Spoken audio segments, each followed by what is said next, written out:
अब समझिए कि अगर आपसे पूछा जाता है, ऐसे आपसे पूछा जाएगा कि आपको जैसे ही आप जब पढ़ना शुरू करते हैं, तो कभी आप ऐसा समझते हैं कि आप जैसे अभी आप आए हैं, तो आप कहेंगे कि किस चीज़ का क्लास है ये? इकोनॉमिक्स का क्लास है, ठीक है? कुछ-कुछ लोग बोलेंगे कि क्या पढ़ रहे हैं, तो आप कहेंगे कि इकोनॉमी पढ़ रहे हैं। दोनों मतलब समझिए। अब इकोनॉमिक्स को आप हिंदी में क्या कहते हैं? अर्थशास्त्र। और इकोनॉमी क्या है? दोनों एक ही बात है? नहीं। दोनों अलग-अलग बात है। तो ये क्या है? अर्थव्यवस्था। दोनों अलग-अलग बात है। अब ध्यान से सुनिएगा। कुछ लोग कह रहे हैं कि इकोनॉमिक्स पढ़ रहे हैं, कुछ लोग कह रहे हैं इकोनॉमी पढ़ रहे हैं। एक अर्थशास्त्र, एक अर्थव्यवस्था, दोनों एक ही है, अलग-अलग है। थोड़ा क्या अंतर है? Economics versus economy. तो आपको एग्जाम में पढ़ना क्या है? इकोनॉमिक्स नहीं पढ़ना है, पढ़ना क्या है? इकोनॉमी। इसीलिए आप कहते हैं कि सब्जेक्ट कौन सा है, तो कहेंगे इंडियन इकोनॉमी, भारतीय अर्थव्यवस्था। क्या पढ़ रहा है? भारतीय अर्थव्यवस्था पढ़ रहा है। और भारतीय अर्थव्यवस्था, दोनों में अंतर क्या है? देखिए, इकोनॉमिक्स क्या है? बाकी जैसे सब्जेक्ट होता है, वैसे एक डिसिप्लिन है, एक सब्जेक्ट है, एक डिसिप्लिन है। अब एक सब्जेक्ट डिसिप्लिन के अंदर क्या करते हैं कि आप ये सब्जेक्ट है, डिसिप्लिन है, और इस सब्जेक्ट और डिसिप्लिन का ये प्रैक्टिकल यूज है। प्रैक्टिकल क्या है? ये यूज है। जैसे थ्योरी और प्रैक्टिस होता है कि केमिस्ट्री आपने क्लास में पढ़ा और फिर आप क्या किए, इसका जाके लैब में जाके एक्सपेरिमेंट कर दिया, तो यूज करते हैं आप उसका। तो यही जो ये तो कहने का मतलब है। दूसरे भाषा में ऐसा कर सकते हैं कि अगर ये थ्योरी है तो उसका प्रैक्टिकल है। इकोनॉमिक्स क्या है? थ्योरी। तो उसका ये क्या है? ये इसका प्रैक्टिकल है। अगर ये थ्योरी है तो ये अभ्यास है इसका, समझ गया? ये प्रैक्टिकल है। एक पहला अंतर हुआ। पहला अंतर समझ में आया? दूसरा अंतर क्या है कि इकोनॉमिक्स जो है वो यूनिवर्सल है। इकोनॉमिक्स क्या है? यूनिवर्सल है। मतलब ये पूरा जो है सो सबके लिए एक है। जैसे कहने का मतलब है कि हम ऐसा नहीं कहेंगे। और जब इकोनॉमी की बात आएगा, जैसे हमने कहा यूनिवर्सल का मतलब वो सभी जगह के लिए लागू होगा। यूनिवर्सल का मतलब क्या है? जैसे कहते हैं यूनिवर्सल ट्रूथ, सार्वभौमिक सत्य। जैसे ऑनेस्टी, तो ऑनेस्टी, ऑनेस्टी का हमारे यहाँ भी ऑनेस्टी है। पूरा दुनिया में कहीं भी जाएंगे तो ऑनेस्टी का मतलब वही होगा। ऑनेस्टी का मतलब वही है। अब यहाँ पे यूनिवर्सल है। अब यहाँ पे क्या है? ये क्या है? एरिया स्पेसिफिक है। क्या है ये? Area specific. एरिया स्पेसिफिक का मतलब आप समझ रहे हैं? एरिया स्पेसिफिक का मतलब है कि ये किसी खास जगह के लिए है। ये क्या है? अब ये हर जगह के लिए है, लेकिन जब उसको हम कहीं खास जगह पे प्रयोग करेंगे तब इकोनॉमिक्स क्या बन जाएगा? इकोनॉमी बन जाएगा। अर्थात तो जैसे कहने का मतलब है, आप ऐसे नहीं कहेंगे इंडियन इकोनॉमिक्स, नहीं कहेंगे, आप क्या बोलेंगे? Indian economy. क्योंकि इंडिया का इकोनॉमी। फिर इंडिया में भी बिहार का इकोनॉमिक्स नहीं, बिहार का इकोनॉमी। बिहार का इकोनॉमी, फिर भी बिहार में भी कहा तो भिकना पहाड़ी का इकोनॉमी एरिया। भारत का इकोनॉमी, बिहार का इकोनॉमी, भिकना पहाड़ी का इकोनॉमी। तो समझ गए? जगह स्पेसिफिक, जब एरिया स्पेसिफिक होने लगेगा तो क्या बन जाएगा? ये इकोनॉमी बन जाएगा। तो याद रखिएगा कि दोनों में दो ऐसे समझना है कि इकोनॉमिक सब्जेक्ट है, डिसिप्लिन है। अब ये यूनिवर्सल, ये यूनिवर्सल है। ये थ्योरेटिकल पार्ट है जहां पढ़ते हैं। अब इसी का ये क्या है? हमारा अर्थव्यवस्था प्रैक्टिकल पार्ट है। ये हमेशा है, सब जगह के लिए है। ये हमारा एरिया स्पेसिफिक है। Area specific. इसीलिए हम कहते हैं कि Indian economy, American economy, Chinese economy, Chinese economy ना, कि चाइनीज इकोनॉमिक्स नहीं लिखा। चाइनीज इकोनॉमिक्स लिखा हुआ है तो गलत लिखा हुआ है। क्या होगा? क्योंकि इकोनॉमिक्स सबके लिए है, अब इकोनॉमी अलग अलग है सबके लिए। अब कहीं का इकोनॉमी जो है सो डिमांड पर बेस्ड होगा, कहीं का सप्लाई पर बेस्ड होगा, कहीं पे लेबर बेस्ड होगा, तो कहीं पे कैपिटल बेस्ड होगा। अब जैसे अब देखेंगे कि जहाँ पे स्टूडेंट लग रहे हैं बहुत ज्यादा, तो वहाँ की इकोनॉमी कौन चला रहे हैं? विद्यार्थी, स्टूडेंट चला रहे हैं। तो हम कहेंगे कि here economy belong to the student centric economy, हम कह सकते हैं। क्योंकि पता चलेगा कि लाखों स्टूडेंट ये एरिया में रहते हैं।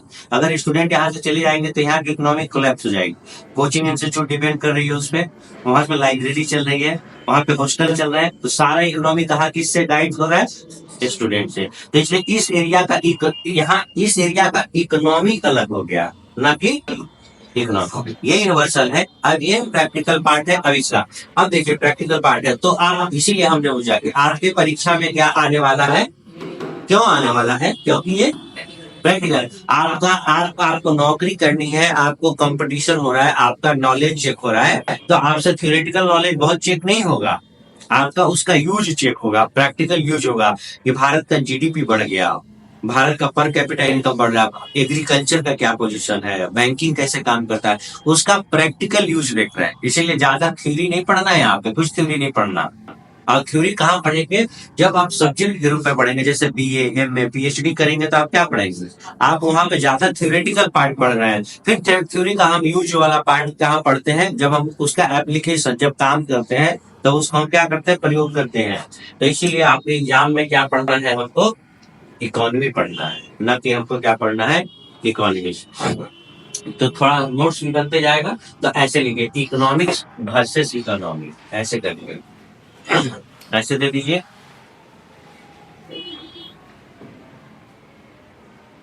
इकोनॉमिक्स वर्सेस इकोनॉमी, ठीक है। यहाँ पे लिखिएगा, जो इंग्लिश में लिख रहे हैं तो यहाँ लिखिएगा कि it is theoretical position, it is a practical position. और जो हिंदी में लिख रहे हैं तो आप ऐसे लिखेंगे, या सैद्धांतिक है, सैद्धांतिक है, और ये किसको कहेंगे, यह जो है सो यह प्रयोगात्मक है या सैद्धांतिक है। आगे इसको आप क्या कहेंगे, यह अभ्यास है, यह अभ्यास है, उसका प्रैक्टिकल पार्ट है, प्रैक्टिकल पार्ट है, ठीक है। उसी के नीचे नीचे लिखेंगे। दूसरा पॉइंट क्या लिखेंगे, लिखेंगे यह it is universal, it is area specific. और हिंदी में लिखेंगे यह सार्वभौमिक होता है, जबकि ये स्थान विशेष के लिए है। It is universal and it is area specific. यह सार्वभौमिक है और यह स्थान विशेष होता है। यह क्या है, स्थान विशेष होता है, यह स्थान विशेष होता है। इसमें कोई को दिक्कत है नहीं, पहले से समझ रहे थे ये बात को अच्छे से, जैसे जितना अभी समझो ऐसा समझ रहे थे पहले से, नहीं पहले से नहीं समझ रहे थे ऐसा, तो ये है, कभी गड़बड़ाइएगा नहीं। अभी और भी अभी चलेंगे, धीरे धीरे समझते चलेंगे। समझिए, हो गया, आगे बढ़े, ठीक है। अब देखिए, ऐसा नहीं कि ये परीक्षा में पूछा जा रहा, लेकिन सब्जेक्ट को समझने के लिए क्या करना पड़ेगा आपको ये समझना है, क्योंकि हम आगे प्रोसीड तभी करेंगे जब थोड़ा बेसिक हमारा बन जाएगा, ठीक है। अब देखिए, आप ऐसे कहीं डिफिनेशन नहीं पूछा जा रहा, आपसे पूछा जा रहा है कि आपसे पूछा जाएगा कि इकोनॉमिक्स क्या है, इकोनॉमिक्स क्या है, ठीक है, अर्थशास्त्र क्या है, आपसे पूछा जाएगा इकोनॉमिक्स क्या है, ठीक है। इसका डिफिनेशन के रूप में अगर आप पूछा जाएगा, देखिए सब एक, जब भी कोई भी आप सब्जेक्ट पढ़ते हैं तो आप देखे होंगे कि एक ही सब्जेक्ट को बहुत लोग डिफाइन करेंगे अपने अपने। एक नया स्कॉलर आएगा तो ये अपने हिसाब से डिफिनेशन देगा, ये आएगा तो ये डिफिनेशन देगा, सब लोग अलग अलग डिफिनेशन देंगे, ठीक है। तो इकोनॉमिक्स जहां भी वर्ड आएगा तो आप देखे होंगे कि आएगा स्केयर रिसोर्सेस, मतलब संसाधन सीमित है, संसाधन क्या है, सीमित है। तो अब ये क्या कहता है, इकोनॉमिक्स जो संसाधन है, सीमित संसाधन है, स्केयर रिसोर्स है, उसका ही ऑप्टिमम यूटिलाइज करना क्या है, इकोनॉमिक्स है। अब देखिएगा, हम संसाधन सीमित क्यों कहते हैं कि रिसोर्स जितना है लिमिटेड है, बड़ा कितना भी आदमी होगा लेकिन उसका लिमिट होगा। जैसे मान लीजिए अंबानी बड़ा है, देश के सबसे बड़े व्यक्ति है, लेकिन हमको पता है कि उनके पास वेल्थ कितना है, तो $100 बिलियन का, ठीक है। देश कितना बड़ा है तो भी हम कहेंगे कि हमारे इंडिया का जीडीपी कितना है, $3.5 ट्रिलियन का। अब देख रहे हैं, आपका जो मंथली इनकम होगा, भले आपको 5 लाख रुपए महीना मिलता है, लेकिन उसका एक लिमिट है। मैंने दुनिया में हर चीज का एक क्या है, लिमिट है। तो जब संसाधन लिमिट होगा तो आपको तरीके से यूज करना होगा, क्योंकि जब सीमित हो जाएगा तो खत्म भी होगा। इसलिए खत्म भी होगा तो क्या करेंगे, हम उसका ऑप्टिमम यूटिलाइज करेंगे। ऑप्टिमम यूटिलाइजेशन को ही हम क्या कर रहे हैं, हिंदी में कुशलतम उपयोग। जैसे आप ऑप्टिमम यूटिलाइजेशन को अपने पे छोटे करके आप समझिए कि मान लीजिए क्या आपको पापा पैसे भेजते हैं 10,000 रुपए महीने, तो आप उसमें से क्या करते हैं, इतना रेंट देना है हमको, इतना मेस वाले को देना है, इतने का ये करना है, इतना न्यूज़पेपर, आप क्या कर रहे हैं, ऑप्टिमम यूटिलाइज तो कर ही रहे हैं उसका ना, कि कहाँ अब पता चलेगा कि यहाँ से जाके और सिनेमा देख लेंगे तो बजट गड़बड़ हो जाएगा, अपने दोस्तों को भी लेकर चलेंगे, चलो सिनेमा देख लेते हैं, तो गड़बड़ा जाएगा। क्यों, इसलिए क्या हुआ कि आप जो ऑप्टिमम यूज होना चाहिए था वैसे नहीं हुआ तो देश में गड़बड़ हो जाएगा। यही कारण है कि देखते हैं कि कंट्री में गड़बड़ हो जाती है जब समस्याएं उत्पन्न होती है चाहे किसी भी वजह से, तो देश में आर्थिक संकट आएगा, आर्थिक संकट आएगा। पाकिस्तान के पास देखेंगे कि आप बैलेंस ऑफ पेमेंट का समस्या है, ठीक है, बैलेंस ऑफ पेमेंट की समस्या है। इंडिया में भी समस्या आया था एक समय में, ठीक है, वो सब पढ़ेंगे, वो सब आएगा, चैप्टर वाइज आएगा। जब हम इंडस्ट्री पढ़ेंगे तब आएगा, ठीक है, वो सब चैप्टर आते जाएगा, एक एक चैप्टर, ठीक है। तो ऐसे हमने बताया कि सब लोग अपने अपने तरीका से डिफाइन करेंगे। तो इकोनॉमिक्स को हम ऐसे डिफाइन करेंगे कि हम ऑप्टिमम यूटिलाइजेशन जो रिसोर्स का करेंगे वो है, और जो भी इकोनॉमिक एक्टिविटी है, क्रियाकलाप जो भी आर्थिक तरीके से कर रहे हो सब इकोनॉमिक्स है। तो हमको क्या होता है, एक होता है बुकिश डिफिनेशन जो किताब कहता है, और एक को हम कहते हैं प्रैक्टिकल डिफिनेशन। प्रैक्टिकल डिफिनेशन इसका मतलब है कि सब्जेक्ट स्पेशलिस्ट होना जरूरी नहीं है, वो आम बोलचाल की भाषा में सब कुछ समझता है कि नहीं, इसलिए एक को हम कहते हैं वर्किंग नॉलेज। जैसे आपको परीक्षा में जो हिंदी अंग्रेजी पूछा जा रहा है वो क्या चेक हो रहा है आपका, वर्किंग नॉलेज।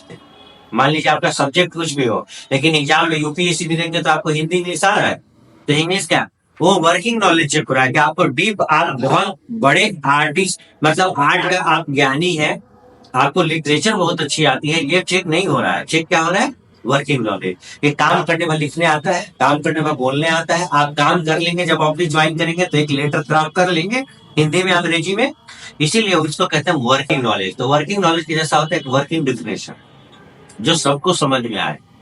अब कहेंगे, अब मैं तो बीए एमएस अब इकोनॉमिक्स में किया हूं, तो मैंने तो मान लीजिए कि 50 किताबें पढ़ी होंगी अपने ग्रेजुएशन मास्टर वाली में। अब इकोनॉमिक्स को वहां कहेंगे economics as a social science concern with the proper use and allocation of resource, ऐसे करके जो है सब बड़ा बड़ा डिफिनेशन आएगा, लेकिन वो जिस सब्जेक्ट एक्सपर्ट नहीं होगा तो उसको लगेगा दिक्कत हो जाएगी उसमें।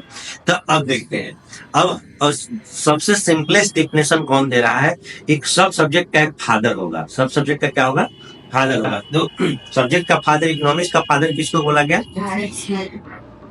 ठीक है।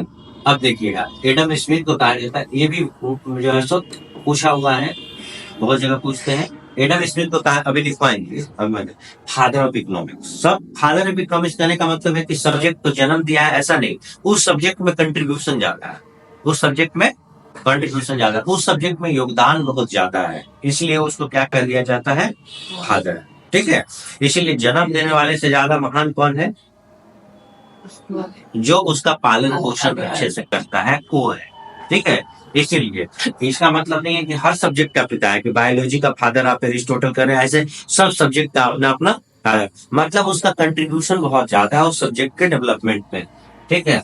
अब एडम स्मिथ बोला कि इकोनॉमिक्स का, वो कह रहे हैं कि देखिए कितना सिंपल डिफिनेशन दे रहे हैं उस समय, ठीक है, कि जितना हम जो गुड्स और सर्विस, जैसे हम जो, अब देखिए हमने जैसे एक वर्ड दिया था कि स्केयर रिसोर्सेस है, संसाधन सीमित है, और जब भी एक आएगा, जब भी इकोनॉमिक्स पढ़ेंगे तो वर्ड बार बार क्या आ रहा है, डिमांड सप्लाई। अब डिमांड सप्लाई में क्या है कि जैसे इसको आप कहेंगे मांग और इसको कहते हैं पूर्ति, मांग और क्या कहेंगे, पूर्ति। मतलब डिमांड सप्लाई का मतलब है कि जितना बाजार में डिमांड है अब उतना सप्लाई है कि, उतना सप्लाई है कि नहीं। कभी डिमांड बढ़ गया तो सप्लाई नहीं है, कभी डिमांड घट गया लेकिन सप्लाई बना हुआ है, तो ये मिसमैच की वजह से बाजार में क्या आएगा, समस्या उत्पन्न होगी, समस्या पूरा समस्या उत्पन्न हो जाएगी जो है सो, ठीक है। तो क्या है कि जो एडम स्मिथ है उन्होंने एक किताब लिखा था द वेल्थ ऑफ नेशन, क्या लिखा था, ये भी पूछा हुआ है, अभी सब लिखेंगे, अभी आप मत लिखिएगा। एक बुक लिखा था वेल्थ ऑफ नेशंस, ठीक है, वेल्थ ऑफ नेशंस किताब लिखा, उस किताब में जो है सो इन्होंने न्यू रखा जो है सो, आगे चल के हम पढ़ेंगे कैपिटलिस्ट वगैरह, कैपिटल इकोनॉमी का टाइप कितना होता है उसमें आएगा, ठीक है। तो जो एडम स्मिथ है, एडम स्मिथ जो है सो डिफाइन करने की जो कोशिश की जो है सो इकोनॉमिक्स को, ऊपर आप लिखिए डिफिनेशन, मैंने इकोनॉमिक्स लिख के डायरेक्ट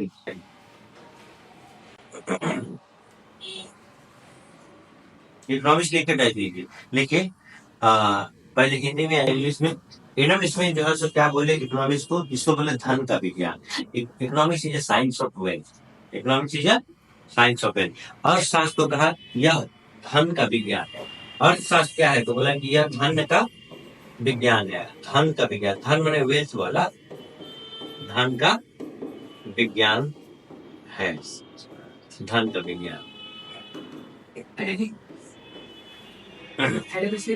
हाँ देखिए एडम स्मिथ ने क्या बोला, ये धन का ज्ञान। तो बोले कि इससे आसान पर डिफिनेशन हो सकता है क्या?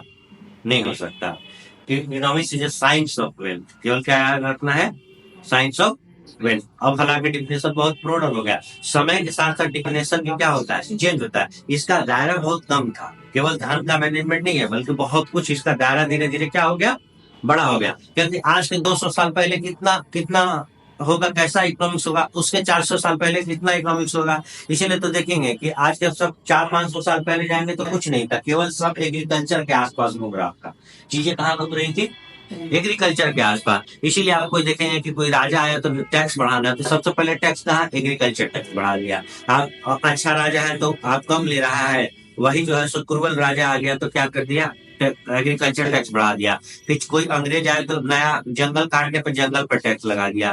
फिर मवेशी चराने जाते हैं तो चारागाह पे टैक्स लगाया। कुल मिला के फैक्ट्री नहीं है ना, इनकम टैक्स अब इस तरह का वेल्थ नहीं है। सबसे ज्यादा सब मारामारी कहाँ हो रही है, एग्रीकल्चर पे। इसलिए सारा सोसाइटी कैसा था, कृषि बेस्ड सोसाइटी था। आज ऐसा नहीं, अमेरिका इंग्लैंड भी जाएंगे पीछे तो सब वैसा ही सोचा है। फिर इंडस्ट्रियल रिवोल्यूशन होगा, धीरे धीरे इंडस्ट्री आएगी, तो फिर फैक्ट्री होगा, तो फिर टैक्स भी बढ़ेगा, अलग अलग तरह का चीजें भी आएगी, तो अब एग्रीकल्चर। तो इसने क्या बोला, धन का विज्ञान। अब लिखिए, अब ऐसे बुक लिख के टेस्ट लीजिए। अब बुक कैसे लिखेंगे, इन्हीं का लिखा हुआ द वेल्थ ऑफ नेशंस, इसको इंग्लिश में लिखेंगे, बुक का नाम वेल्थ ऑफ नेशंस। अब ब्रैकेट में ऐसे लिख देंगे 1776, वो कितना में लिखा हुआ, 1776 का बुक है। आप समझिए कितना पुराना है, तो उस समय का डिफिनेशन है। समझो कितना दिन हो गया, पूरा 18, 19, 20, 21, 22, 23, आप समझ लो कैसे साल हो गए, तो कितना पुराना है। ठीक है, अब तो द वेल्थ ऑफ नेशंस किताब लिखा और उन्होंने कहा कि ये धन का विज्ञान है, इकोनॉमिक्स। ठीक है, अब देखेंगे कि इकोनॉमिक्स को फिर दो भागों में बांटते हैं। देखिए दुनिया का जितना भी बंटवारा है वो सब बंटवारा किस चीज का है, उसको अब जितने भी चीजों का बंटवारा है उसको और आसान कर रहे हैं। स्टडी को हम क्या कर रहे हैं, आसान बना रहे हैं, और स्टडी को क्या बना रहे हैं, आसान कर रहे हैं। तो आप देखेंगे इकोनॉमिक्स, अब इकोनॉमिक्स को बांटा किसमें, माइक्रो और मैक्रो में जो है सो बांटा गया। ठीक है, अब हिंदी में इसको क्या कहते हैं, इसको कहते हैं व्यष्टि, अब इसको कहते हैं समष्टि। क्या कहते हैं, समष्टि अर्थशास्त्र और व्यष्टि अर्थशास्त्र कहते हैं। लिखिए इसको ऐसे ही, माइक्रो और मैक्रो। नाम सही से जब बोलना होगा तो आप क्या पकड़ेंगे, ऐसे नहीं पकड़ लेंगे कि माइक्रो मतलब लग रहा है छोटा है और मैक्रो मतलब उससे बड़ा है, तो ऐसा ही है माइक्रो। लेकिन यहाँ पर समझना क्या है, सब्जेक्ट मैटर से बांटा गया। इकोनॉमिक्स में केवल माइक्रो मैक्रो तो है, लेकिन छोटा बड़ा का सेंस है, लेकिन फिर भी क्या है, इसका सब्जेक्ट मैटर की इसके इसके अंतर्गत क्या पढ़ेंगे और इसके अंतर्गत क्या पढ़ेंगे। जैसे सब बंटवारा है, कोई भी कंपनी में डिपार्टमेंट बटे हुए हैं, तो क्या है, कंपनी के काम को आसान करने के लिए ये मार्केटिंग डिपार्टमेंट है, ये HR डिपार्टमेंट है, तो जिसना डिवीजन कर रहे हैं तो क्या कर रहे हैं हम उसको, काम को और आसान कहते हैं, डिवीजन ऑफ लेबर किया हुआ है। आप देखेंगे कि घर में भी कोई फंक्शन होने लगेगा तो सबका काम बढ़ जाएगा, होता है। ठीक है, ये आदमी ये काम करेगा, ये आदमी ये काम करेगा, तो जैसे ही बड़ा होने लगेगा, काम कॉम्प्लेक्स होने लगेगा, तो क्या होने लगेगा, डिवीजन करने लगेंगे, ताकि हमारा काम बहुत आसानी से हो जाए। तो ये माइक्रो क्या है, इसको हम सूक्ष्म अर्थशास्त्र भी कहते हैं कि ये सूक्ष्म है, थोड़ा सा पढ़ते हैं, ये बृहद अर्थशास्त्र बन जाता है। ठीक है, बृहद अर्थशास्त्र है, ये सूक्ष्म अर्थशास्त्र है, और दोनों में सब्जेक्ट मैटर से बटा हुआ है। क्या सब्जेक्ट मैटर बटा हुआ है, ये देखिए, अब इसको समझिए, पहले अभी मत लिखिएगा। अब माइक्रो में क्या करते हैं कि माइक्रो में पूरे जो कंट्री है, इकोनॉमी है, उसका एक हिस्सा के बारे में पढ़ते हैं, एक पार्ट पढ़ते हैं, उसका एक हिस्सा उसका निकालते हैं। अब एक हिस्से का अध्ययन करते हैं, एक पार्ट का अध्ययन करते हैं। ठीक है, जब एक पार्ट का अध्ययन करेंगे तो आप क्या पढ़ रहे होंगे, माइक्रो पढ़ रहे होंगे। जैसे कहने का मतलब है कि पूरा पूरा जो है सो पूरा हम इंडस्ट्री, पूरे देश के इंडस्ट्री के बारे में पढ़ रहे हैं, तब हम आप पढ़ेंगे मैक्रो। लेकिन एक खास इंडस्ट्री हम निकाल लेते हैं, केवल जूट उद्योग के बारे में बात कर रहे हैं, तब आप क्या पढ़ रहे हैं, माइक्रो मतलब इसका एरिया क्या हो रहा है, स्पेसिफिक। एक आप मार्केट की बात करेंगे, एक बाजार की बात करेंगे, एक जो है सो एक बाजार है, एक फर्म है, एक पर्टिकुलर फर्म। फर्म मतलब यहाँ पे कंपनी समझिए, इकोनॉमिक्स में फर्म बोलते हैं। एक फर्म है, एक कंपनी है, ठीक है। इस तरह के आप एक यूनिट का अध्ययन करेंगे तब आप क्या पढ़ेंगे, माइक्रो करेंगे। और जब इसका एरिया व्यापक हो जाएगा, पूरा कंट्री को आप लेके चलेंगे, पूरा आप कर रहे हैं, तब इसका एरिया जब बड़ा होगा तो क्या बन जाएगा, ये मैक्रो बन जाएगा। इसका एरिया क्या, एक यहाँ पे संपूर्ण अर्थव्यवस्था का अध्ययन होगा। यहाँ अर्थव्यवस्था का एक हिस्सा, यहाँ अर्थव्यवस्था का क्या कर रहे हैं आप, एक हिस्सा, एक part. We are studying the part of economy और here we are studying the whole economy. क्या कर रहे हैं, होल। यहाँ पे पूरे हम जो है सो अर्थव्यवस्था का, संपूर्ण अर्थव्यवस्था का अध्ययन करेंगे, तब क्या बन जाएगा, ये बन जाएगा मैक्रो। तो इसीलिए एक बाजार, एक फर्म, एक कंपनी के बारे में पढ़ेंगे। और यहाँ पे क्या पढ़े, जो पूरे देश पे असर डाल रहा है, जैसे बजट, ठीक है। और सरकार जैसे बजट पेश कर रही है तो पूरे देश पे इसका वो होगा संपूर्ण। मुद्रास्फीति, मुद्रास्फीति को आप क्या कहते हैं, जो महंगाई आमतौर पे क्या इन्फ्लेशन कहते हैं इसको, यहाँ पे मुद्रास्फीति इन्फ्लेशन हो गया, ठीक है। जो भी है देश में, गरीबी है, बेरोजगारी है, ये सब सब अध्ययन किसके अंदर किया जाएगा, सब किसका पार्ट है, मैक्रो का पार्ट है। तो अब जैसे मैं आपको पूछा था कि आपको एग्जाम के लिए आपको क्या पढ़ना है, इकोनॉमिक्स पढ़ना है कि इकोनॉमी पढ़ना है, तो आप क्या बताएं, इकोनॉमी। अब फिर पूछते हैं कि आपके परीक्षा के लिए माइक्रो पढ़ना है कि मैक्रो पढ़ना है, मैक्रो पढ़ना है। क्यों पढ़ना है, क्योंकि हमको बहुत सूक्ष्म नहीं जाना है, हमको थ्योरेटिकल और सूक्ष्म नहीं जानना है। यहाँ पे बजट, मुद्रास्फीति, देश में जो प्रैक्टिकल है और पूरा संपूर्ण अर्थव्यवस्था का ज्ञान चाहिए हमको। ओवरऑल बैंकिंग कैसे काम करता है, सरकार के बजट का क्या असर, ठीक है, देश में गरीबी कितनी है, बेरोजगारी कैसा है, तो ये सब सब। तो इसलिए गरीबी, बेरोजगारी, बजट, ये सब मुद्रास्फीति, ये सब जो सब्जेक्ट है वो सब पार्ट किसका है, मैक्रो। तो आपको परीक्षा एग्जाम में ये पढ़ना है, ये नहीं पढ़ना है। समझ आए और समझ में। तो पूरा जो पढ़ेंगे हमारा 99.99% जो स्टफ होगा वो कहाँ से बिलोंग करेगा, मैक्रो से। एक आध क्वेश्चन बीच बीच में कंपनी फॉर्म ये सबसे क्या करेगी, ये पूछ लेती है। तो हम एक क्वेश्चन के लिए तैयारी नहीं करेंगे, सब्जेक्ट जहाँ पीटी मेंस का सब आ रहा है उस पर पढ़ते हैं। तो इसीलिए जो क्लासरूम की पढ़ाई होती है, चाहे आप बीपीएससी पढ़े, यूपीएससी पढ़े, चाहे कोई भी एग्जाम करे, एग्जाम में जो आएगा वो क्या आएगा, मैक्रो आएगा। यही अगर बीए का एग्जाम होगा तब फिर बात बदल जाएगी, फिर ये भी आएगा, क्योंकि वो थ्योरेटिकल पार्ट ज्यादा है। तो ग्राफ बनाओ, थ्योरेटिकल पार्ट जैसे बीए का पेपर लिखते हैं, तो यहाँ तो माइक्रो भी आएगा। समझ गया, ऐसे इंटर करेंगे, बीए करेंगे, एमए करेंगे, तो यहाँ पे ये भी आ जाएगा। लेकिन जो कॉम्पिटिटिव एग्जाम में क्या, प्रैक्टिकल यूज। क्योंकि प्रैक्टिकल यूज क्यों, क्योंकि यहाँ पे सब्जेक्ट आप स्पेसिफिक पढ़ रहे होते हैं कि आप ग्रेजुएशन इकोनॉमिक्स में कर रहे हैं। लेकिन यहाँ पे क्या है, कोई हर व्यक्ति अलग अलग बैकग्राउंड से आया है, कोई इंजीनियरिंग किया हुआ है, कोई हिस्ट्री पढ़ा है, तो सबके लिए जो होगा तो संपूर्ण, सबको एक ओवरऑल नॉलेज चाहिए हर सब्जेक्ट का, इसके लिए। समझ गए। तो एग्जाम में क्या पूछा जाता है, मैक्रो। एग्जाम जो होता है वो मोस्टली क्वेश्चन किसके हैं, मैक्रो के हैं। तो ऐसे लिखिए, ठीक है। लिखिए, इसको सूक्ष्म अर्थशास्त्र कहते हैं, इसको बृहद अर्थशास्त्र कहा जाता है, ठीक है। सूक्ष्म अर्थशास्त्र कहा जाता है, इसको बृहद अर्थशास्त्र कहा जाता है। देखिए, यहाँ पे अर्थव्यवस्था का एक हिस्सा का अध्ययन किया जाता है, यहाँ पे संपूर्ण अर्थव्यवस्था का अध्ययन किया जाता है। इंग्लिश में लिखेंगे तो क्या लिखेंगे, here we study a part of the economy, part of the economics,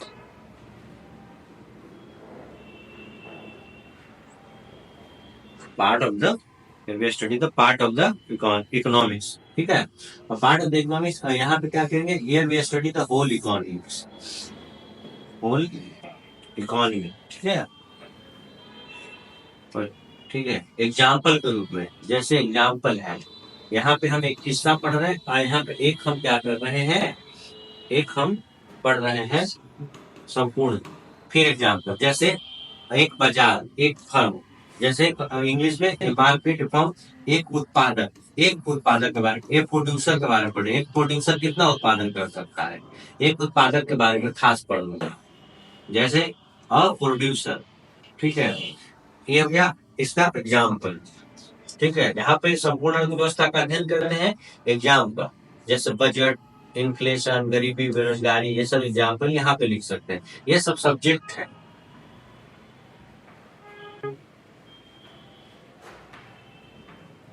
अब आप मान लीजिए कि प्रीलिम्स से हो, प्रीलिम्स में ही आपका ही के लिए आपसे पूछ दिया जाएगा कि जैसे 4-5 एग्जाम्पल दे दिया गया, एक एग्जाम्पल माइक्रो का घुसाया हुआ है, बीच में मैक्रो का घुसाया, बोले इसमें से कौन माइक्रो के अंदर पढ़ते हैं, कौन मैक्रो के अंदर पढ़ते हैं, ऐसा पूछा जा सकता है।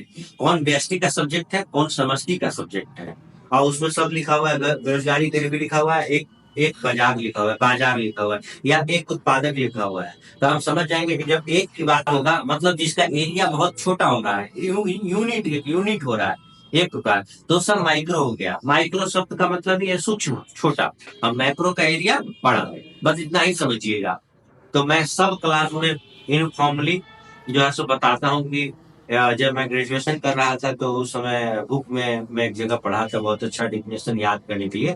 अब एक सवाल आपके तरफ से आना चाहिए था, कैसा कि आप ये कहेंगे कि जब छोटा छोटा का अध्ययन कर लेंगे तो छोटा का मिलाकर तो बड़ा बनता है। बात है, इस बात में दम है। छोटा छोटा जब पढ़ लेंगे तो बड़ा कैसे बचेगा, छोटा छोटा को ही मिला देंगे तो क्या बन जाएगा, बड़ा बन जाएगा। तो बिल्कुल बात सही है। अब देखिए इसको समझने का, तो ग्रेजुएशन बुक में हमारे समय मैं बीए जब पढ़ रहा था तो उसमें बहुत अच्छा एग्जाम्पल दिया हुआ था जो मुझे आज तक याद है, जो मैं हर क्लास में, मतलब आप 2 महीना बाद वाले क्लास में बैठेंगे तो ये एग्जाम्पल देख मैं जरूर समझा रहा हूँ। क्यों समझा रहा हूँ कि इसको बताने के बाद माइक्रो मैक्रो का अंडरस्टैंडिंग क्लियर हो जाएगा, फिर कभी दिक्कत नहीं हो। अब देखिए, बोला कि एक जंगल है, ठीक है, एक जंगल है, जंगल में हर तरह के पेड़ है, जंगल में हर तरह का पेड़ है। एक जंगल है, मान लीजिए एक क्लासरूम, इसमें हर तरह के पेड़ पौधे होंगे, आम जामुन सब का पेड़ होगा इसमें। अब हम आपको कहेंगे कि इस पूरे जंगल में आम के पेड़ कितने हैं। हम क्या पूछ रहे हैं, ध्यान सुनिए, ये जंगल है, जंगल में हर तरह के पेड़ होगा, हर तरह के जानवर होंगे, लेकिन मैं आपसे सिर्फ ये पूछूंगा कि इस पूरे जंगल में आम के वृक्ष कितने हैं। जब इतना स्पेसिफिक होंगे पेड़ के बारे में तब आप क्या पढ़ रहे हैं, माइक्रो। और जब पूरा जंगल के बारे में पढ़ रहे हैं तब क्या पढ़ रहे हैं, मैक्रो। अब समझ में आई बात। जब एक यूनिट का फोकस हो गया, बाघ कितने हो गए इस जंगल में, ठीक है, पूरे जंगल में कितने जानवर हैं, तब पूरा जंगल जब संपूर्ण जैसे ही होगा तो क्या हो जाएगा, मैक्रो। और जब एक यूनिट पर फोकस करेंगे तो क्या हो जाएगा, माइक्रो। समझ गए। अब ऐसे सब्जेक्ट मैटर के, और जब इकोनॉमिक्स पढ़ेंगे तो थोड़ा डिटेल होगा वहाँ। वहाँ तो पढ़ा जाता है जैसे जैसे आप डिमांड सप्लाई का थ्योरी आता है, जैसे इलास्टिसिटी ऑफ डिमांड चैप्टर आता है, मांग का लॉजिज्म, वो सब माइक्रो का अध्ययन होता है। तो ये यहाँ वहाँ पर सब्जेक्ट मैटर की वजह बांटा हुआ है कि कौन कौन सा चीज इसके अंदर पढ़ेंगे और कौन कौन सा चीज इसके अंदर पढ़ेंगे, वहाँ ऐसे बांटा हुआ है। तो इसी को आप समझ रहे हैं जो वर्किंग मतलब अंडरस्टैंडिंग के रूप में। माइक्रो मैक्रो क्लियर हुआ, याद रहेगा, ठीक है। अब फिर एक फेमस पार्ट जाता है और उसमें वो भी किया जाता है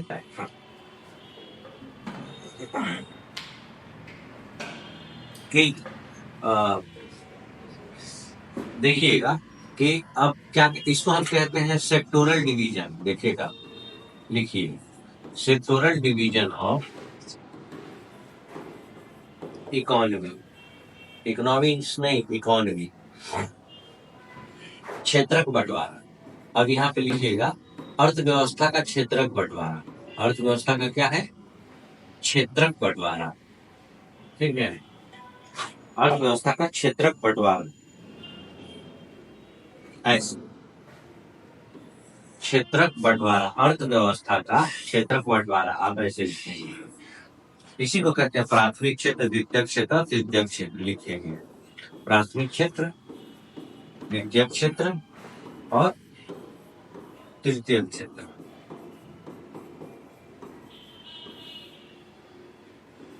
तृतीयक क्षेत्र,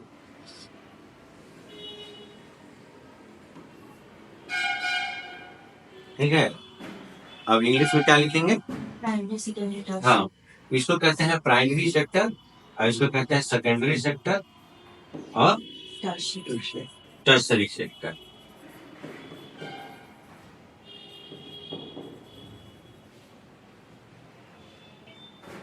आप समझ गए, ये भी है एक पढ़ने के लिए बांटा गया है, इसको क्षेत्रक बंटवारा कह रहे हैं इसको। अब हो गया। अब देखिए को हमने अभी थोड़े देर पहले बोला था कि सारे सोसाइटी जो है सो पहले क्या होते थे, एग्रीकल्चर बेस्ड उस तरह के सोसाइटी को कहा जाता है एग्रेरियन सोसाइटी। क्या कहा जाएगा? Agrarian society, society based on agriculture. और फिर एक सारे सोसाइटी का ट्रांजिशन कहाँ होता है? एग्रीकल्चर से इंडस्ट्री। तो हम कहेंगे एग्रेरिया टू इंडस्ट्रिया, एग्रेरिया टू इंडस्ट्रिया। एग्रीकल्चर से ट्रांसफॉर्म होकर कहाँ बचते हैं? एग्रीकल्चर। एग्रीकल्चर से मतलब एग्रीकल्चर से ट्रांसफॉर्म होकर हम कहाँ आते हैं? इंडस्ट्री पर। ठीक है, तो प्राथमिक का मतलब होता है कि हर चीज का जड़ है एग्रीकल्चर। तो मतलब जो एग्रीकल्चर के आसपास, तो इसको हिंदी में कहते हैं कृषि और उससे संबंधित क्षेत्र, agriculture and it's allied sector. क्या कहते हैं हम? It's allied sector. और मतलब कृषि और उससे संबंधित क्षेत्र, अभी लिखिएगा आप, कृषि और उससे संबंधित क्षेत्र। तो कृषि और संबंधित क्षेत्र का क्या मतलब है? कृषि तो एक है ही, कृषि के अलावा जैसे मत्स्य पालन, मछली पालते हैं, तो मछली पालन भी कृषि से संबंधित जॉब हो गया। जैसे पशुपालन, ठीक है, तो वो सब जो भी एग्रीकल्चर करता है ये सब काम करता है ना, मछली पालन का काम करेगा, पशुपालन करेगा, और छोटे मोटे जो माइनिंग का काम होता है, क्वायरिंग होता है, माइनिंग होता है, वो सब रखा जाता है किसके अंतर्गत? प्राथमिक के अंतर्गत रखा जाता है, प्राइमरी सेक्टर है। प्राइमरी है का मतलब जड़ है, प्राइमरी का मतलब है जड़ है, ये ही काम करेगा सबके लिए, यही आगे भी काम आने वाला है, क्योंकि रॉ मटेरियल क्या है? क्यों ऐसा है? क्योंकि जैसी प्राइमरी से सेकेंडरी में आएगा, तो सेकेंडरी का मतलब जो भी फैक्ट्री में बन रही है चीजें, जो मैन्युफैक्चरिंग कहते हैं, ये कौन सा एरिया है? मैन्युफैक्चरिंग। मैन्युफैक्चरिंग का मतलब समझते हैं, इसको हिंदी में कहते हैं विनिर्माण। क्या कहते हैं? विनिर्माण। विनिर्माण का मतलब क्या है? जो चीजें जो है सो मैन्युफैक्चर्ड हो रहा है, फैक्ट्री में बन रही है, या समझ रहे हैं ना? हाँ हाँ, तो ये इसीलिए तो मैन्युफैक्चरिंग है, तो इसीलिए जो उद्योग वाला एरिया, इंडस्ट्री वाला एरिया है, वो सब आ गया कहाँ पे? यहाँ। तो जैसे यहाँ इसका थीम क्या है? एग्रीकल्चर। इसका थीम क्या है? कृषि। तो इसका थीम क्या है? उद्योग। इसका इसका थीम जैसे कृषि था, तो इसका थीम क्या आ गया? उद्योग। अब मैंने सॉरी, यहाँ मैन्युफैक्चरिंग को रखते हैं, विनिर्माण को रखते हैं, जो भी फैक्ट्री में बनता है। तो अब देखिए, हम ये प्राइमरी क्यों कह रहे हैं? क्योंकि लाइफ इस पर डिपेंड कर रहा है, ये रॉ मटेरियल भी दे रहा है। क्योंकि आप बताइए कि कोई भी चीज फैक्ट्री में बनेगा, उद्योग चलेगा, उद्योगों के लिए रॉ मटेरियल का मतलब समझ रहे हैं? कच्चा माल। कच्चा माल कौन देगा? कृषि देगा। क्यों देगा? जैसे मान लीजिए कि आपका उद्योग है चीनी मिल, तो चीनी मिल के लिए क्या चाहिए? गन्ना। गन्ना कहाँ से आएगा? कृषि से आएगा। रबड़ बना रहे हैं, रबड़ टायर बन रहा है, तो रबड़ आ रहा है। कपड़े की जितने चल रहे हैं, तो कॉटन चाहिए, ये सब चाहिए, वो सब कहाँ से आ रहा है? एग्रीकल्चर से। इसीलिए प्राइमरी है। बताइए, इसीलिए आपको बोलते हैं कि आप पढ़ाई करते हैं, तो आपको इसीलिए बोला जाता है कि ऐसा करो, अपना फंडामेंटल मजबूत करो, अपना बेसिक क्लियर करो। क्योंकि बेसिक्स क्लियर रहेगा तो आपका आगे का काम हो जाएगा। आपको आपका बेस क्या है? अच्छा, तो उस पर बहुत अच्छी से जो है सो आप तैयारी कर पाएंगे। तो समझ गए? तो ये उद्योग आ गया, मैन्युफैक्चरिंग सेक्टर को आ गया। तो ये सब यहाँ पे रखते हैं जो भी उद्योग से रिलेटेड होगा। और यहाँ इसको कहते हैं सर्विस सेक्टर। इसको क्या कहते हैं? सर्विस सेक्टर, सेवा क्षेत्र इसको कहा जाता है। इसको क्या कहा जाता है? सेवा क्षेत्र। सेवा मतलब समझते हैं, कोई भी चीज जो फी लेके से मतलब आपको सर्विस देता है। जैसे बैंक, बैंक आपको फी लेता है आपसे और आपको सर्विस दे रहा है। आप गाड़ी से आते हैं तो आपको ट्रांसपोर्टेशन, मेट्रो, कार, रेल जो भी है, वो आपसे पैसे लेते हैं, वो आपको ट्रांसपोर्टेशन को सुविधा दिया। तो आप जितना भी, जैसे बैंकिंग हो गया, ट्रांसपोर्टेशन हो गया, कि आप होता है जैसे मोबाइल कंपनी से आप यूज करते हैं, रिचार्ज करते हैं ना मोबाइल, तो मोबाइल से रिचार्ज करते हैं, तो इसको हम कहेंगे इंग्लिश में टेलीकम्युनिकेशन। क्या कहेंगे? टेलीकम्युनिकेशन, दूर संचार। क्या कह रहे हैं? दूर संचार। तो आप रिचार्ज करते हैं, रिचार्ज के बदले आपको क्या मिलता है? बात करने का डेटा मिलता है। तो सर्विस का चार्ज लिया और आपको सर्विस प्रोवाइड किया। आप रेस्टोरेंट में खाना खाने जाते हैं, तो आपसे पैसे लिया। तो ये होटल, रेस्टोरेंट, बैंक, यातायात, ये सब एग्जाम्पल किसके हो गए? सेवा क्षेत्र के। कोचिंग इंस्टीट्यूट भी किस में आएगा? सर्विस सेक्टर में आएगा। क्योंकि आपसे फी लेकर आपको क्या करता है? आपको पढ़ाने का काम करता है। तो ये सब सर्विस, जो किसी न किसी तरह का सर्विस दे रहा है, अब बदले में आपसे क्या ले रहा है? फी ले रहा है, चार्जेस कर रहा है, कुछ ना कुछ चार्ज कर रहा है। जैसे मोबाइल कंपनी, तो सब इसमें आ गया सेवा क्षेत्र, तो सर्विस सेक्टर को रखते हैं। तो ये तृतीय क्षेत्र हो गया, समझ गए। यही तीनों क्षेत्र चलते थे पुराने, लेकिन आगे चल के जो है सो 2 क्षेत्र और ऐड हो गया इसमें, समझ गए।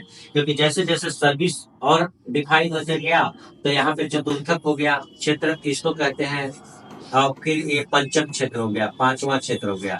अब ये चतुर्थक क्या है, इसको क्वार्टरनरी, ये नर्सरी था तो इसको क्वार्टरनरी कहते हैं। क्वार्टर में NARY लगाएंगे, क्वार्टरनरी। अब ये क्वाइनरी कहते हैं, QUANARY। ये क्वाइनरी क्षेत्र होता है, पंचम क्षेत्र। ऐसे ये हो गया आपका। और ये सेवा क्षेत्र का ही विस्तार है, क्योंकि आपने देखा होगा कि जैसे जैसे समय बीतते जाएगा स्पेशलाइजेशन बढ़ते जाएगा। ध्यान से सुनिएगा, जैसे जैसे समय बढ़ते जाएगा वैसे वैसे क्या हो जाएगा इसमें। जैसे एक टीचर सारे सब्जेक्ट पढ़ा रहे थे, अब सब सब्जेक्ट के अलग अलग टीचर है, और उसमें भी अलग अलग स्पेशलाइजेशन। एक समय आएगा कि और ब्रेक होकर बहुत ज्यादा अलग अलग होगा। मतलब जैसे जैसे आप समय बढ़ता जाएगा, टेक्नोलॉजी बढ़ती जाएगी, एडवांसमेंट होते जाएगा, वैसे वैसे स्पेशलाइजेशन भी क्या होगा, बढ़ता जाएगा। मतलब स्पेशलिस्ट की जरूरत है, विशेष ज्ञान की जरूरत है। जैसे मान लीजिए कि कल एक पुलिस वाला था जो नौकरी कर रहा था, IPS है या कोई भी है, तो उसका काम चल जा रहा था। लेकिन जब इंटरनेट आ गया, जब साइबर क्राइम होने लगेगा, तो अब साइबर एक्सपर्ट की जरूरत है। अगर उसको स्पेशल ट्रेनिंग नहीं दिया गया है, साइबर को नहीं समझता है, तो क्या पुराने पुलिस वाले इस वाले क्राइम को सोल्व करने में सक्षम है? नहीं है। तो अब पुलिस को किसकी ट्रेनिंग चाहिए? साइबर क्राइम की। कि इंटरनेट पे जो फ्रॉड हो रहा है, जो भी क्राइम हो रहा है, उसको कौन पकड़ेगा? तो अब इसीलिए अब देखिए, उसी पुलिस में स्पेशलाइज पुलिस कैसा हो गया? Cyber police. देख रहे हैं, तब केवल पुलिस था, अब क्या हो गया? साइबर। अब बड़े बड़े शहरों में साइबर पुलिस और साइबर थाने होते हैं, कि बाकी जो क्राइम होता है तो एक थाने में जाके आप रिपोर्ट करते हैं, अब वो साइबर के लिए अलग थाना बनाओ। जैसे महिलाओं के लिए बहुत, महिलाएं पे ज्यादा अत्याचार ना हो, वैसे थाने में महिलाएं जाने से डरते, तो महिला के लिए महिला पुलिस के लिए महिला पुलिस, महिला थाना अलग हो गया। तो वैसे साइबर क्राइम के लिए अलग थाने बने हैं। अगर इंटरनेट फ्रॉड हुआ है, बैंक बैलेंस कट गया, कुछ हो रहा है आपके साथ, तो आप इस थाने में न जाके उस कहाँ जाएंगे? आप सिर्फ साइबर थाने में जाएंगे, जो नेट पे फ्रॉड। वही पुलिस नेट आने के बाद अलग एक व्यवस्था हो गया। इसी को कहते हैं स्पेशलाइजेशन। तो कुछ लोग जो रिसर्च कर रहे हैं, डेवलपमेंट काम कर रहे हैं, बहुत स्पेशलाइज जॉब कर, जैसे सॉफ्टवेयर डेवलपर सॉफ्टवेयर डेवलप कर रहा है, पर्टिकुलर सॉफ्टवेयर डेवलप कर रहा है, तो वो सब आ गए चतुर्थक क्षेत्र में। सब कहाँ आ गए? वो किसका विस्तार है? सेवा क्षेत्र का ही विस्तार। सेवा और ज्यादा स्पेशलाइज हो गया, सर्विस क्या हो गया? स्पेशलाइज। पुलिस पहले से सेवा दे रही थी, लेकिन पुलिस का सेवा और क्या हो गया? स्पेशलाइज हो गया। तो अब ये चतुर्थक आएगा, क्वालिटी में फिर और एडवांस हो गया। सर्विस क्या हो गया?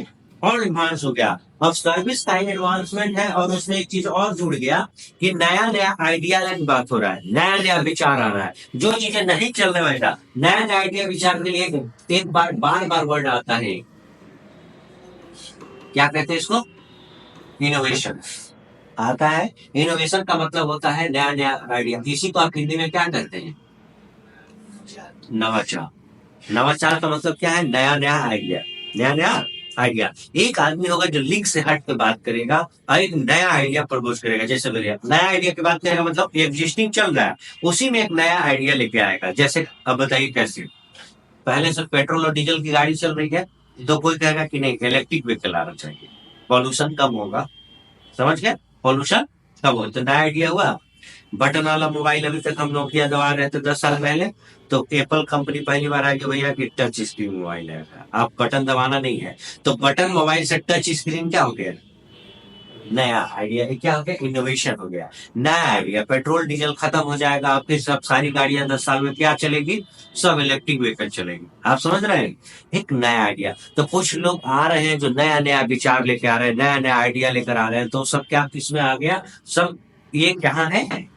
ये क्वार्टरनरी क्वेलरी में पंचम क्षेत्र हो गया। और तो पता चलेगा क्या है कि 10 साल बाद एक एरिया और बढ़ जाएगा। हो सकता है स्पेशलाइजेशन बढ़ रहा है, एरिया बढ़ते चला जा रहा है। जब भी अब इनोवेशन की बात होती है तो एलन मस्क का नाम आएगा। नाम सुना ही होगा आपने। कितना फ्लेम बॉयड है, सबसे ज्यादा रिचेस्ट आदमी वो ही है अभी भी, और दुनिया में सबसे ज्यादा अमीर आदमी वही है। अमीर आदमी नहीं है, जो दूसरा नंबर है उसमें उसमें 100 बिलियन का अंतर होता है। ऐसा भी नहीं है, आस पास भी नहीं है कि किसी को उसका 50 मिलियन है तो नीचे वाला का 40 मिलियन है, ऐसा नहीं है। उसका 50 मिलियन तो नीचे जो दूसरे नंबर पे उसका 2 बिलियन है, गैप इतना है। तो अभी तो उसका डाउन हो गया जब से वो ट्विटर खरीदा, समझ गया है। ट्विटर खरीदने का पहले तो उसका गैप और भी बहुत विशाल था, लेकिन ट्विटर खरीदा तो उसको ट्विटर में थोड़ा घाटा मिला है, क्योंकि ट्विटर 44 मिलियन में खरीदा तो वो मतलब ज्यादा ओवर प्राइस किया उसका, तो ट्विटर का नाम अब एक्स हो गया। अब तो ट्विटर के नाम से बोले, ट्विटर का नाम जब वो लिया खरीदा तो उसका नाम चेंज करके क्या कर दिया, एक्स कर दिया। एक्स उसका लकी नंबर है। और जैसे देखो, सब लोग अपना अपना लक का फैक्टर मानते हैं। वो लोग अब बड़े बड़े लोग सिर्फ कहते नहीं है, लेकिन मानते सब लोग हैं, बल्कि बड़े लोग ही सबसे ज्यादा मानते हैं। इस दिन पूजा होनी चाहिए, इस दिन ऑफिस का इंटीग्रेशन होना चाहिए, लोग अपना हाथ दिखवा रहे हैं, अपना कुंडली दिखवा रहे हैं, बड़े लोग ही ज्यादा करते हैं। एक आदमी मुझे नाम याद नहीं आ रहा है, एक बड़ा बिजनेसमैन बोला था कि Millionaire do not believe in astrology but billionaires do. अब समझना, mind the word, Millionaire do not believe in astrology but billionaire. अब समझ रहे हैं। अब ऐसा लगा है कि लखपति लोग जो है सो ज्योतिष में विश्वास नहीं करते हैं, लेकिन करोड़पति लोग करते हैं। इसका मतलब बड़ा जो होते जाता है और मानता है इस चीज को। अब बताइए, ट्विटर तो ऑलरेडी है, अब ब्रांड का नाम है उसका, ट्विटर ट्विटर सबके मुंह पे बना हुआ है, लेकिन वो लिया तो एक्स का। यही कारण है। अब देखिए इनोवेशन, पहली बार जैसे एप्पल मोबाइल आई, तो एप्पल मोबाइल ये पहला टच स्क्रीन दुनिया में लॉन्च कौन किया, एप्पल। तो दुनिया की सबसे इनोवेटिव कंपनी, दुनिया में सबसे जो है सो वैल्यूएबल कंपनी भी एप्पल ही है। दुनिया में सबसे ज्यादा मार्केट कैप किस कंपनी का है, एप्पल का। दुनिया की सबसे विश्वसनीय कंपनी एप्पल ही है। मार्केट कैप में भी सबसे बड़ा कंपनी, हमारे देश का जितना जीडीपी है उतने वैल्यू है कंपनी का वैल्यूएशन। एप्पल का वैल्यूएशन $3.5 ट्रिलियन का है, हमारे इंडिया का जो है सो जीडीपी के बराबर। सोचो, जबकि हम फिफ्थ लार्जेस्ट इकोनॉमी है। तो आप समझो कि दुनिया के मतलब सारे देश का भी वैल्यूएशन एक कंपनी के वैल्यूएशन से कम है। कोई आदमी ऐसा भी बना सकता है इस धरती पर, और वो भी एक जन्म में नहीं, 20 साल के अंदर, 30 साल के अंदर इतना चीज हो जाए कि देश के बराबर एक कंपनी का वैल्यू ज्यादा है। बराबर नहीं, देश की से दुनिया के 90% देशों से ज्यादा वैल्यू एक कंपनी का है। तो इस मार्केट कैप के हिसाब से जब हम शेयर मार्केट पढ़ाएंगे तो बताएंगे मार्केट कैप कैसे होता है। Number of share multiplied by issued share करते हैं तो मार्केट कैप निकलता है। कंपनी कितना बड़ा है कैसे पता चलता है, मार्केट कैप से। इसी को हम कहते हैं हिंदी में जो है सो बाजार जो है सो पूंजीकरण। तो मार्केट कैपिटलाइजेशन सबसे बड़ा है किसका, ठीक है, एप्पल का। तो एप्पल पहली बार लाई थी क्या, टच स्क्रीन मोबाइल। वैसे ही पहली बार इलेक्ट्रिक व्हीकल कौन लाया, अपना एलन मस्क। सबसे पहले इलेक्ट्रिक व्हीकल लाने वाला कंपनी कौन है, वैसे का टेस्ला ब्रांड। टेस्ला उसकी कंपनी का नाम क्या है, टेस्ला। तो टेस्ला सबसे पहले इलेक्ट्रिक कार बनाई थी। अब समझ में आया।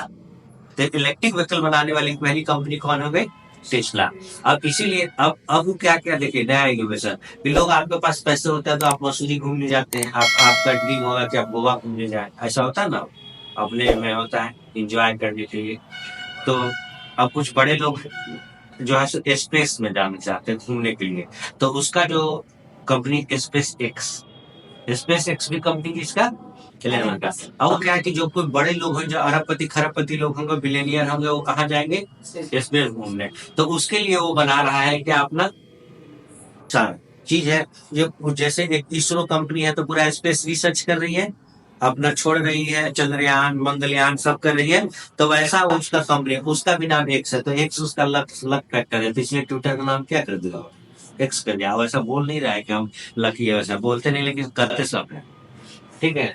ऐसा कुछ लोग, बड़े लोग क्यों नहीं बोलते हैं ऐसा, क्योंकि माना जाता है कि पहले से है कि सुपरस्टिशियस होने का चार्ज लगेगा, सोचेगा कि ये अंधविश्वासी आदमी है, इसीलिए अपना इज्जत बढ़ाने के लिए। एक बार हम अमिताभ बच्चन के कार पे लोग देखते होंगे कि जब हीरो हीरोइन आते हैं तो लोग पीछे पीछे दौड़ते रहते हैं फोटो खींचने के लिए, नहीं होता है, पेपराजी कहते हैं उनको। उनका काम ही है कि अब वो घर के किनारे कैमरा लेके बैठे हुए हैं। जैसे जी निकले तो जैसे उनका काम, हाँ। अब फिर उससे क्या है, उससे वो अपना पता चलता है कि उससे पैसे बना रहे होते हैं, पता चलेगा वो फोटो डाला और फिर बोला एक first pick with her child, और उसका बच्चे के साथ पहला फोटो है मेरा, और उसको जाके इंस्टाग्राम पे क्या करेंगे, डाल दे।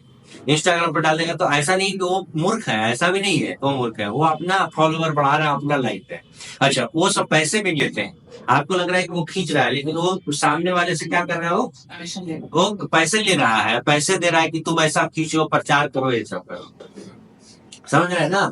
तो पहला अब तो क्या है कि तो बड़े लोग डरते हैं इससे। तो अमिताभ बच्चन ने नया कार लिया था, तो अपने यहाँ कल्चर है कि नजर के लिए लोग नींबू मिर्ची लगा देते। उनके अब करोड़ों की कार के नीचे क्या लगा हुआ है, अब लोग फोटो खींच लिए, अब बोले कि देखिए अमिताभ बच्चन जैसा आदमी ऐसा काम कर रहा है, तो अब पता चलेगा। अब ऐसे एम्बेरसमेंट फील नहीं होगा कि हमारे बारे में लोग ऐसा बोल रहे हैं कि बताओ कार है 5 करोड़ की और नींबू मिर्ची लगता है ना, तो उसको भी नजर लग रही है जो 4-5 करोड़ की है। कितनी मजेदार बात है। तो अब बड़े लोग इसीलिए सत्ते में आ जाते हैं, इसीलिए वो डर डर के सब काम करते हैं, करते सब है, लेकिन चुपचाप चुपचाप करें, लगेगा कि किसी को ये पता है ना चले। मतलब थोड़ा सा उन्हें बोला कि नाम लोग क्यों बदल देते हैं, ऐसा कुछ लकी फैक्टर मानते हैं, तो वो अपने सब कंपनी को एक्स पे ले जाता है, जबकि दुनिया का सबसे रिचेस्ट आदमी है। इंडिया का होता तो लोग उसको अंधविश्वासी भी करते, संजीव बोलते, क्या क्या बोलते उसको, लेकिन वो अमेरिका का आगे पच गया, साइंस वाला आदमी अमेरिका का आगे कर रहा है तो चलेगा, लेकिन बड़े लोग सब करते हैं। क्योंकि इंग्लिश में बोला जाता है कि single stone should not be unturned. मतलब जब हम कोई काम को कर रहे होते हैं तो हमको कोई भी फैक्टर को पीछे नहीं छोड़ना चाहिए।